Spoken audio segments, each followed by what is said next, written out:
আমি যখন বাড়িতে এসেছিলাম আমার পকেট থেকে ওই চোরটা মানিব্যাগ চুরি করে নিয়ে পালিয়েছিল। তুমি মরে গেছো, মিথ্যে কথা। সত্যি কথা, ওই চোরটা ছিল আমার স্বামী।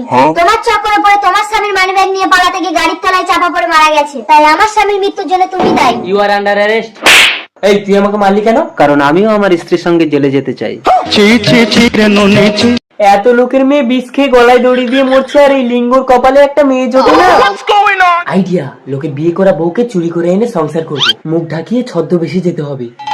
ও বউ, তুমি আমাকে একবার বাবা বলে ডাকো না। কেন? আজ এত বছর হয়ে গেল আমাদের একটা বাচ্চা হলো না।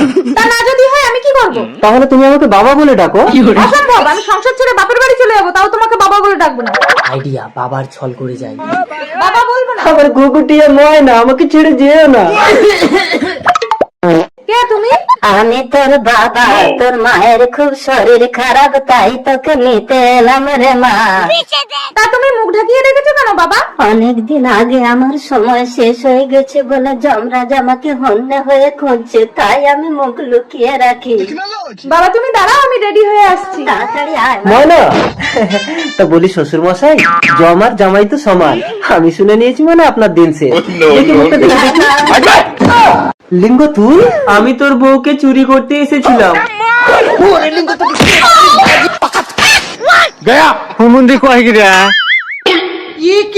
আইডিয়া, শালা বউ নাকি আমাকে বাপ বলে ডাকবে না। চলো বাবা, আমি রেডি। रुको जरा। কি বাবা, তোমার জামাই কোথায় গেল? কি হলো বাবা, কথা বলছো না কেন? বাবা, বাবা, আরো জোরে জোরে ডাক মা। বাবা, বাবা। উহ, বাবা ডাক শুনে আমার বুকটা ভরে গেল বউ। ওরা মুখ মিনছে। কি হলো ঠাকুরপো, উঠে পড়লে কেন? না না বৌদি, এগুলো ঠিক না। বিজয়, ভাই, কি ব্যাপার মিতা, তুমি ভাইয়ের ঘরে কি করছো? দেখো না সুজয়, তোমার সৎ ভাই আমাকে কুমতলবে ডেকে এখন তোমাকে দেখে পালিয়ে যাচ্ছে। তার মানে এক্ষুনি ভাইয়ের জন্য একটা বিয়ের ব্যবস্থা করতে হবে। মিতা বেরিয়ে এসো, নতুন বউ গরম করে ঘরে তোলো। এসো এসো, ঘরে এসো, আমি দুধ গরম করে নিয়ে যাচ্ছি।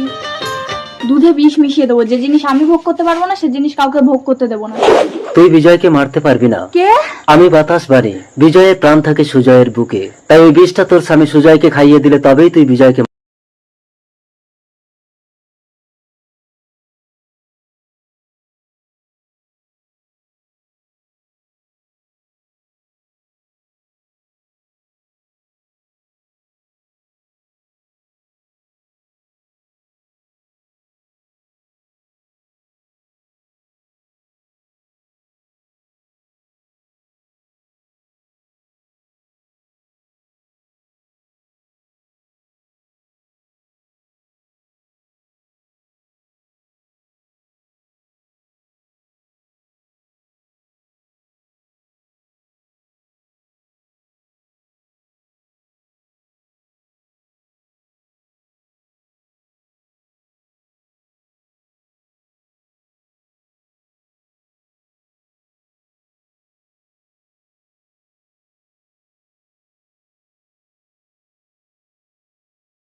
বেবি।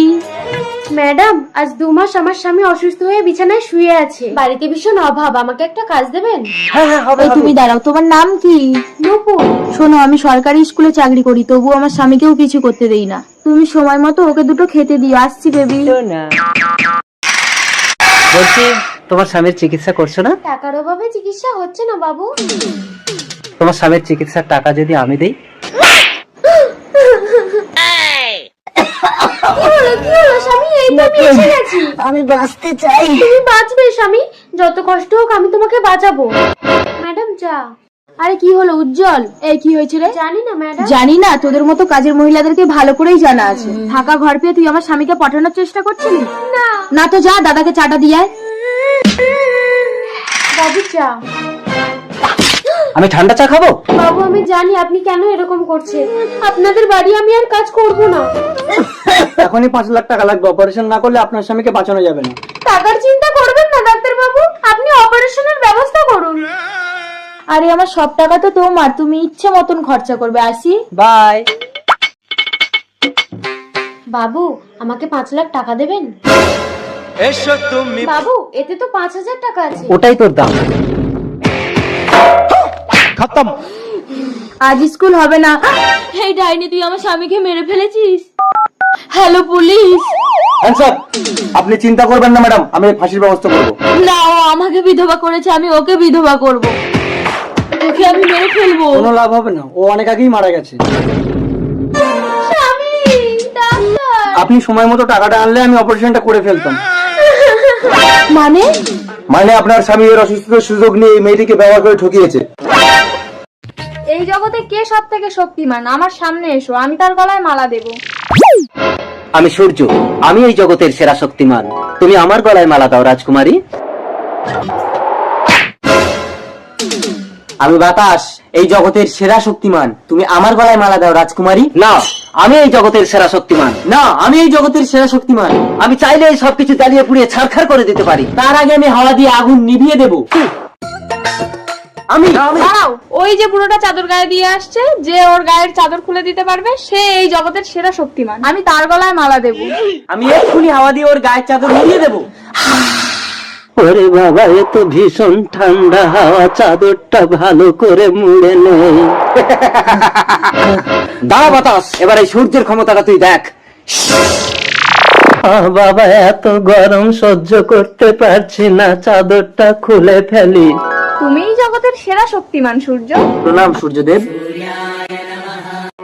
আরে মন্ত্রী মশাই আসুন।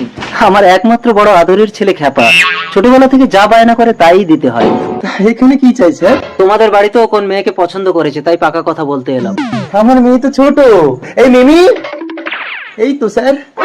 বাবা খ্যাপা, এই মেয়ে তো ছোট। আমি আচ্ছা বাবা, ঠিক আছে ঠিক আছে। এই জন্যই এই পাগলটা রাস্তায় বেরোলেই আমার দিকে ফ্যাল করে তাকিয়ে থাকে। তাহলে তাড়াতাড়ি তোমার বউয়ের হাতটা আমার খ্যাপার হাতে দিয়ে দাও। অসম্ভব, আমি আমার বউকে বিয়ে দেবো না। এমন কেস দিয়ে জেলে ঢুকিয়ে দেবো, জীবনে বউ বাচ্চার মুখ দেখতে পাবি না। না, আমি বিয়ে করব না স্বামী। আচ্ছা, হ্যালো পুলিশ। কি গো? ইয়েস স্যার, এটাকে নারী পাচার কেস দিয়ে যাবজ্জীবনের মতো জেলে ঢুকিয়ে দিন। যান, নিয়ে যান। Yes sir. আমাকে ছেড়ে না, দিন। আমার স্বামীকে আমি ছাড়বো না। আপনি ছেড়ে দেন, এবার চল। এই চল। ওকে ছেড়ে দাও। চল খ্যাপা, বিয়ে করে বাড়ি নিয়ে চল। গলায় মালা গলা। আমার বউ, ছেড়ে দাও খুকুমনি, আজ থেকেও তোমার মা না। আমার মিমি। স্যার প্লিজ আমাকে ছেড়ে দিন। এই নে, এই বন্দুক নিয়ে আমার হাতে গুলি করে পালা। স্যার স্যার, যাও, পালা পালা। গুলি করলে নিচু হবি। ওই দাঁড়া, নইলে কিন্তু গুলি করব। আমার খাপা, যা তোরা পালা। এই চলে এসো, চলে এসো।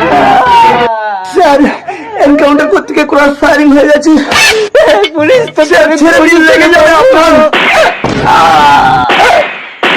খতম। পুলিশের বন্দুক কাড়ানোর চেষ্টা করলে বুলেট তো খরচা হবেই।